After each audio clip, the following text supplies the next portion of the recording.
You meet her and it doesn't feel normal. It feels like someone turned the volume up on life. The eye contact is heavier than it should be. The texting is immediate. The laughs come too easily. The late-night conversations go deep, fast, like you've known each other longer than you have. And for the first time in a long time, you feel chosen, not just liked, chosen. She looks at you the way most women don't, like she sees the man behind the mask, like she's relieved you finally showed up.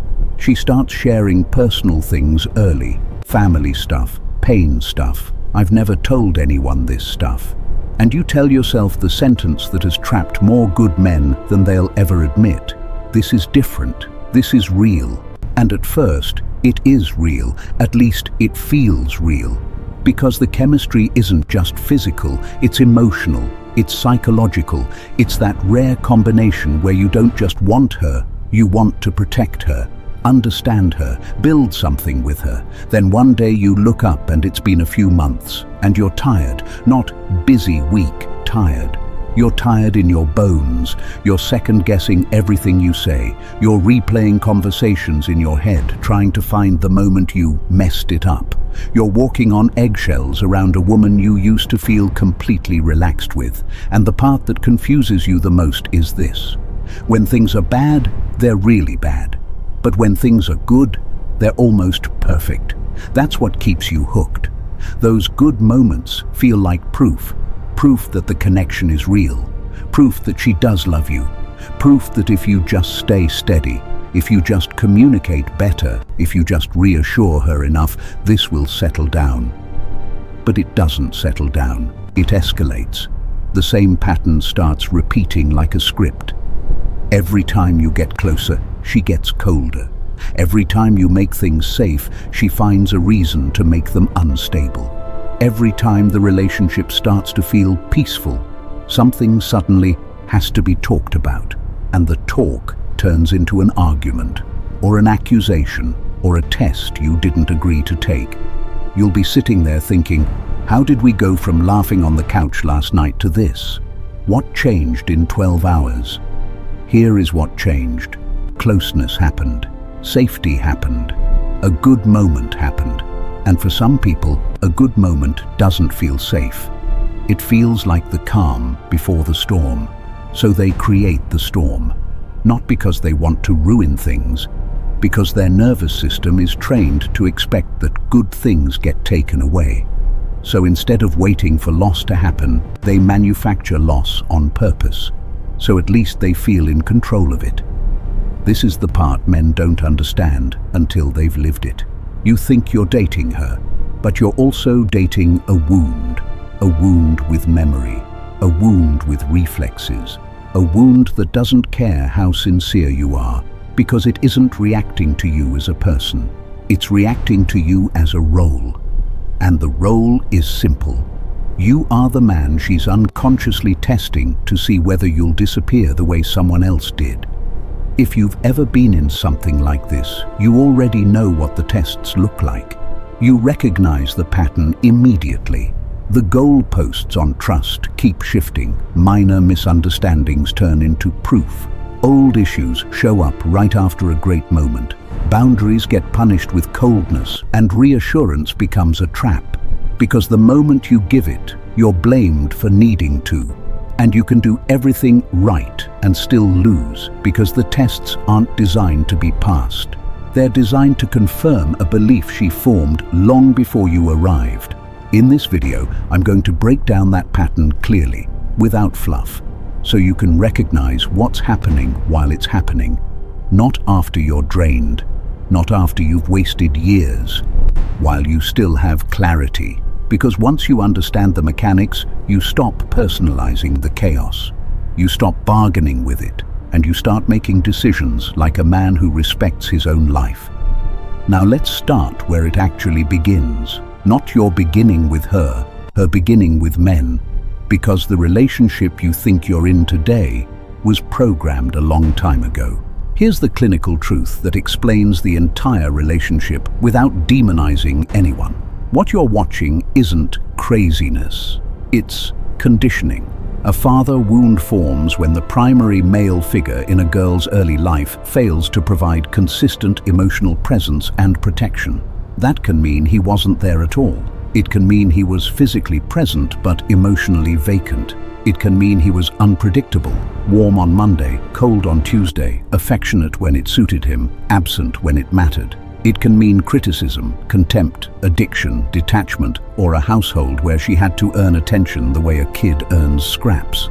The specific details vary, but the imprint is remarkably consistent. A child's nervous system is not interpreting men through logic. It's learning through repetition. It's learning what closeness costs. It's learning how safe it is to need someone. And when the male anchor is inconsistent, the lesson that gets written into her body is brutally simple. Male love is unreliable. Male presence is temporary. If I relax, I lose. That becomes an internal operating system, not a conscious belief she announces on a first date. Most women with this pattern don't walk around saying, "I'm going to sabotage intimacy because my father disappointed me."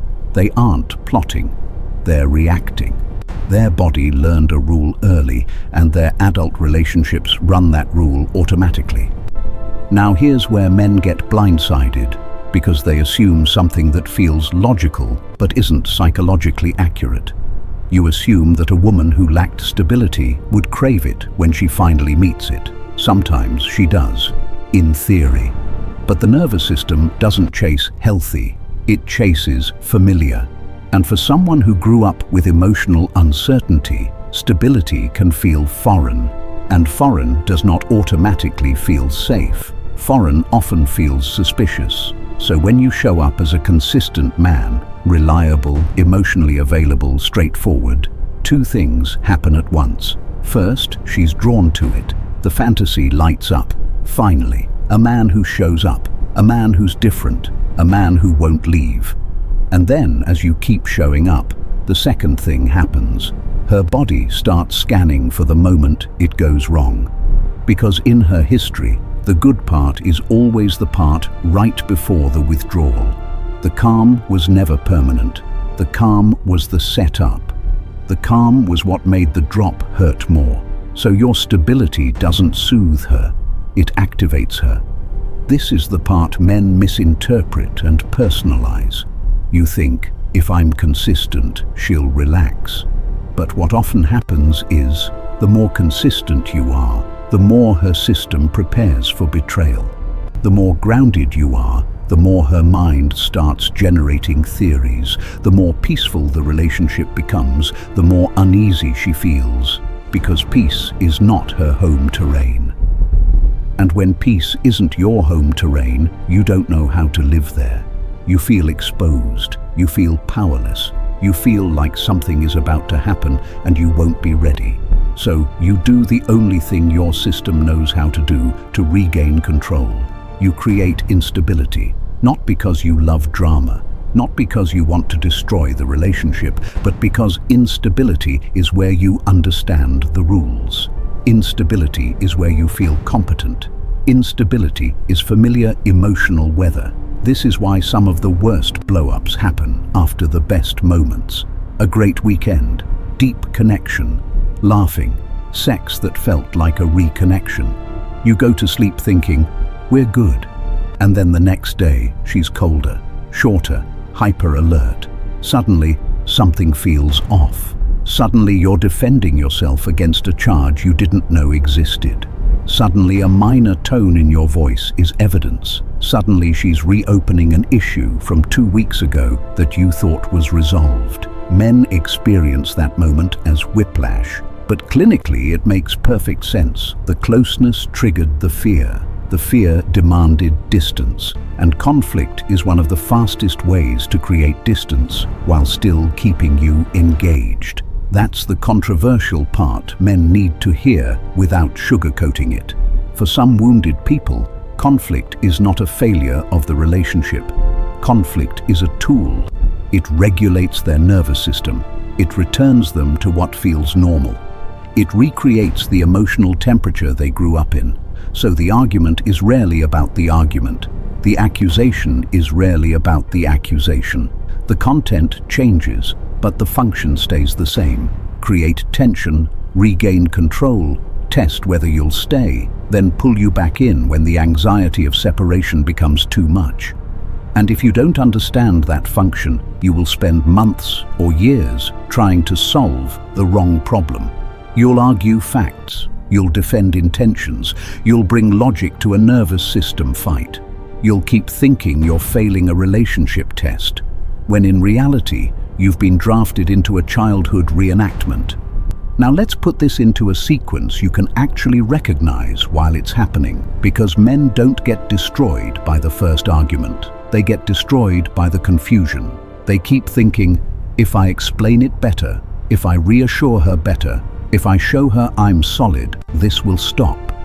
And that's exactly why the cycle keeps tightening around you. It usually starts with a high. Things feel close. You have a weekend that reminds you why you chose her. She's affectionate, present, open. You feel like you're finally building momentum. Then something subtle shifts. Her energy changes. She becomes watchful, shorter.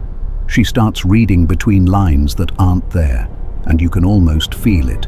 The relationship has entered a new phase without your consent. This is where the first test appears. Not as a clear question, but as a situation designed to provoke a reaction. She mentions an ex in a way that's unnecessary. She suddenly goes quiet after you say something normal. She brings up a vague complaint. I don't know, you just feel different lately, but can't tell you what different means. The goal isn't clarity. The goal is emotional movement. She wants to see if she can pull you off center. If you respond calmly, she often escalates. That sounds backwards, but it's important. Calm can feel like distance to someone whose nervous system equates intensity with closeness. So she intensifies. The complaint becomes an accusation. The accusation becomes character judgment. You're no longer discussing what happened. You're defending who you are. And now conflict starts doing its real job, regulation. Because when you're arguing, you're engaged. When you're defending yourself, you're proving you care. When you're emotionally activated, she can feel you. The fight becomes a twisted form of intimacy, one that doesn't require her to relax into vulnerability. She gets closeness without safety, connection without surrender, heat without trust. Then comes the withdrawal. After she gets the emotional spike, she cools down. She becomes distant, icy, fine. You feel punished, but you don't know for what. You replay the conversation. You try to repair. You chase. And chasing is the second test, because it answers the question her wound is obsessed with. Will you stay even when I'm unreasonable? This is the trap. The more you chase, the more you teach her nervous system that instability works. It produces attention. It produces reassurance. It keeps you orbiting her emotional weather. And without realizing it, you start living in reaction mode. You become a man managing volatility instead of building a relationship. Then the makeup phase arrives. She softens. She becomes affectionate again. Sometimes there's an apology. Sometimes there's sex. Sometimes there's a long emotional conversation that feels like a breakthrough. You think, good, we're back. But what really happened is the cycle completed. Closeness triggered fear. Fear created conflict. Conflict restored familiarity, and the reconciliation soothed the abandonment panic. And because nothing underneath changed, it will repeat, often faster next time. In the next section, we're going to talk about the most seductive part of this dynamic, the way intense intimacy can disguise emotional insecurity, and why so many men confuse that intensity for rare compatibility. This is where a lot of good men get fooled, because the most addictive relationships don't start with toxicity. They start with intensity that feels like destiny. The sex is strong. The eye contact is strong. The conversation is deep early. She's expressive, affectionate, almost reverent. and you think you've finally found a woman who actually values you. Clinically, what you may be seeing is not secure attachment. You may be seeing attachment hunger. When a girl grows up without consistent emotional presence from a father, she often develops a confusing association. Attention feels like connection. Being wanted feels like being safe. Being desired feels like being valued. Those things can overlap with love, but they are not the same thing. Love is stable investment. Love is consistency under stress. Love is respect for boundaries even when disappointed. Attention is simply stimulation aimed at you, and stimulation can be generated in 1,000 ways. Here's the controversial part. Men don't say out loud because it sounds harsh. Some people learn to use intensity as a substitute for intimacy. They don't build trust slowly and safely. They create a rush. They create a bond through speed. They make you feel chosen quickly because slow feels like rejection to their system. And that early closeness can be genuine in the moment, but it's fragile because it isn't rooted in emotional safety. It's rooted in emotional need. So the relationship starts with this powerful mix. She offers you intensity and you offer her stability. That combination can feel perfect, but it's also volatile because the stability you offer eventually threatens the very intensity she relies on.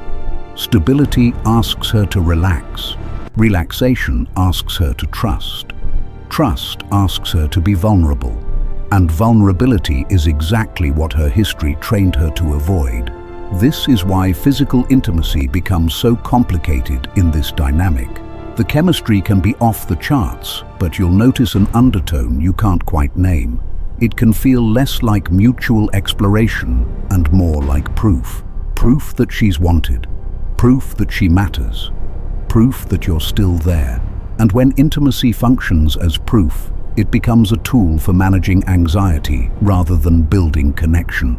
You'll also notice how intimacy gets used around conflict. After a fight, especially a fight that felt unnecessary, she may suddenly want closeness. She may initiate. She may get sweet, and you interpret it as repair. Okay, we're back. We made up. But many times no real repair occurred. There was no accountability, no clarity, no changed behavior. The emotional tension was simply discharged through closeness, which can feel relieving for both of you in the moment. Then later, the same issue returns because it was never resolved, and you start living in a loop where sex and affection become the bandage over repeated cuts. You're not healing, you're just stopping the bleeding temporarily. This is why men get stuck, because the highs are high enough to justify tolerating the lows. You keep saying, but when it's good, it's the best. And that sentence becomes the chain. If you want the fastest, most clinical way to assess whether this relationship is viable, stop staring at the chemistry and start watching what happens the first time you enforce a boundary that costs her something. Not a boundary that sounds nice, a real one. The kind that means you won't be available on demand. You won't accept disrespect during conflict. You won't keep relitigating the same accusation. You won't apologize for things you didn't do just to restore peace. You won't keep proving your loyalty every time her anxiety spikes. A healthy woman may not love your boundary, but she can tolerate it. She can be disappointed without becoming punitive. She can negotiate without trying to break you. She might need time, but she respects the basic truth that you're a separate person, not a soothing device. That's what maturity looks like. A woman with an active, unaddressed father wound often experiences boundaries differently. She doesn't register them as normal limits inside a relationship. She registers them as abandonment in slow motion. No doesn't feel like no. It feels like rejection. A standard doesn't feel like a standard. It feels like you pulling love away. And because her system is trained to treat abandonment as danger, she doesn't respond with calm discussion. She responds with survival strategy. That survival strategy can look like rage, tears, threats, silent treatment, guilt or escalation, anything that pressures you to drop the boundary so she can feel safe again. This is why so many men end up in the same strange position. You're trying to maintain self-respect, and you're being treated like you're committing a crime. You say, "I'm not okay with being spoken to like that," and suddenly you're cold. You say, "I need space" when we're heated, and now you're withdrawing. You refuse to argue at midnight, and she interprets it as you not caring. Your attempt to stabilize the relationship gets framed as evidence you're unsafe. That's not a misunderstanding, it's a mechanism. Because if she can't tolerate boundaries, she can't tolerate a relationship between two whole adults. What she's unconsciously asking for is a merger, where you become her emotional regulator, available on command, absorbing her anxiety and sacrificing your standards to prove you won't leave. And if you do that long enough, you will disappear inside the relationship. You'll still be there physically, but your personality will shrink. Your life will shrink. Your energy will shrink. You'll become a man managing her moods. This is the controversial part that needs to be said plainly. Your compassion can become her permission slip. If every escalation ends with you smoothing it over, apologizing and restabilizing things, you aren't fixing the dynamic. You're training it. You're teaching her nervous system that chaos works and boundaries fail. And once a pattern becomes rewarded, it becomes repeated.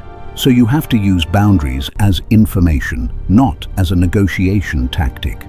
The point isn't to win the argument. The point is to see what's inside her when she doesn't get her way. Does she self-regulate? Does she recover? Does she take accountability? Does she come back with respect, or does she punish you until you cave? Because that answer tells you something more important than love: capacity. Now we get to the point most men avoid because it forces a decision instead of a debate. A father wound can explain a woman's behavior. It cannot excuse it. Her pain can be real. Her history can be tragic. And it can still be true that being with her is costing you your peace, your confidence, and your time. Compassion doesn't require self-destruction.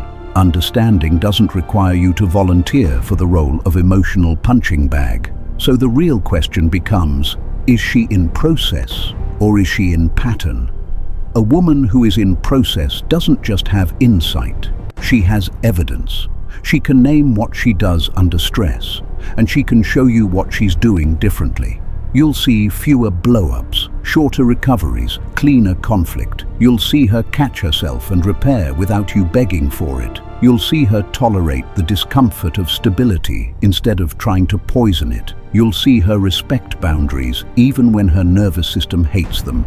You'll see ownership, not "this is who I am," but "this is what I'm working on." And she'll have structure, not slogans.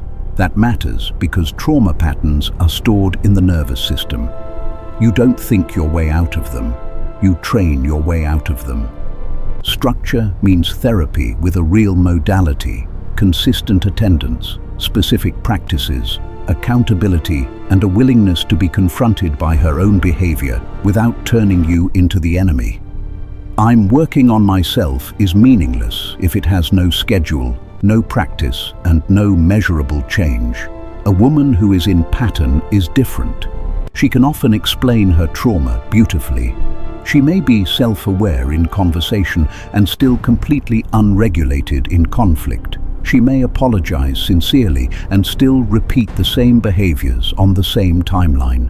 She may promise change and deliver only repetition. Her insight becomes a narrative, not a transformation. And the relationship becomes a loop: rupture, blame, makeup, reset, repeat. This is where men get trapped by hope.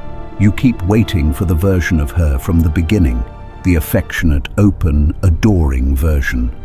You treat that version like her real self, and you treat the volatility like a temporary glitch. But the harsh clinical truth is this: whatever repeats is what's real. Patterns are more honest than intentions. Now here's the part that may sting, but it protects you. You cannot heal her. You cannot love a nervous system into safety. You cannot prove yourself into trust. Your consistency cannot replace her work. And if you keep trying, the relationship will quietly train you into something smaller, more reactive, more anxious, less grounded, less you. So your job is not to rescue. Your job is to evaluate. Is she taking responsibility without making you pay for her triggers? Is she changing behavior over time, not just offering explanations? Is she building skills that create stability, or is she demanding that you become stability at the cost of your boundaries? And you also have to look at yourself. If chaos feels familiar to you, if being needed feels like being loved, you may be getting something from this dynamic too. Not happiness, not peace, but purpose, identity, and distraction from your own work. Two wounded people don't build a future, they build repetition. So I'll end with a sentence you need to remember when you're tempted to try one more time. Some tests aren't meant to be passed, they're meant to be walked away from. If you've lived this before, comment below so other men can recognize the pattern while they still have time. Like, subscribe and support the mission using the link in the description below. Thanks for watching.